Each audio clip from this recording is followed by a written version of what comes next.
I'd been a jazz and blues enthusiast, and I decided more or less that I would make some records, even if it was only for fun. And after one or two really amateurish tries at it, in 1947, I got together with an old friend, Herb Abramson, and borrowed some money from another friend in Washington, and came to New York, and we started the Atlantic label. We had a pretty good idea as to what we wanted to do. We wanted to record blues music, jazz, and what was later to be called rhythm and blues. We recorded Eddie Safransky and the Downbeat Pole Winners, Boyd Raeburn's big band, Joe Morris and Johnny Griffin. They started us off.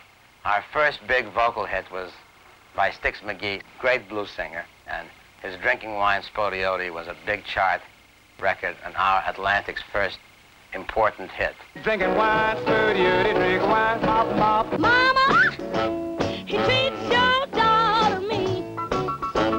Sweetly, sweetly, sweetly, Jean. Oh, then julep was the cause of it all. It's shake, round and roll.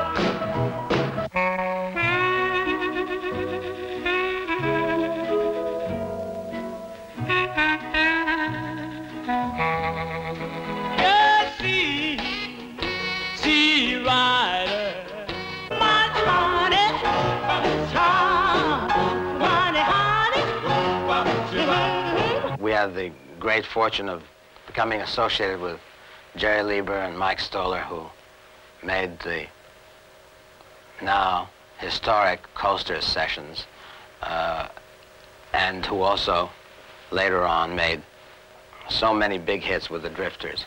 Well, we were the first writer-producers, independent writer-producers in the business.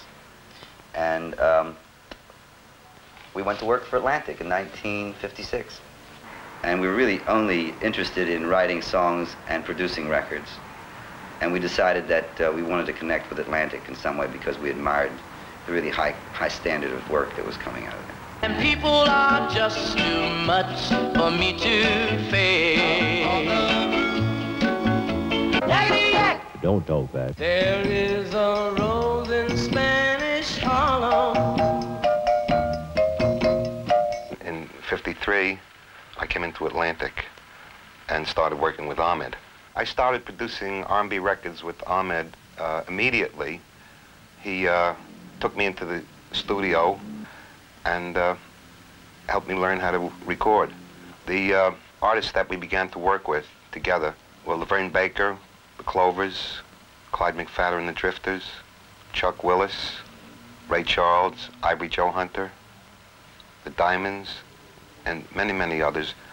Ray Charles lives in a wall of sound. He lives in a shell of sound. I mean, and he's just incredible. He's the external ear and the internal ear, and as a result, he does it all. Arranges, sings, produces, and he's still one of the great giants. He's not diminished at all by one fragment, by one hair. He's just as good as he ever was. See the girl with the red dress on. She can do the birdland all night long. Yeah, yeah. What I say? All right. 'Cause I got a woman now, way on town, good to me.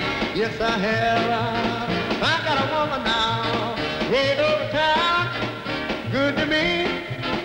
Well, yeah, yeah. Bobby Darin was about to be released from his contract with Atlantic, where he'd been for a few months, when I decided I would like to make one try producing him, and we were lucky enough to come up with the session which gave us.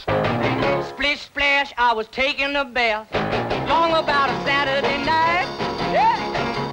Oh, the shark, babe, has such teeth there, and it shows them pearly white. I started to work for Atlantic on the 1st of January of 1955, when Ahmet and Jerry thought that it was time to have a program of LP releases. And I did not just jazz, but everything that was outside really of the R&B and soul music of the day. Plus, of course, a very important jazz program. The first record I made with the Modern Jazz Quartet was Fontessa in 1955. And it's still in the catalog, and it still gets sales around the world, which shows that when you do something really of lasting value, there is always a new audience for it.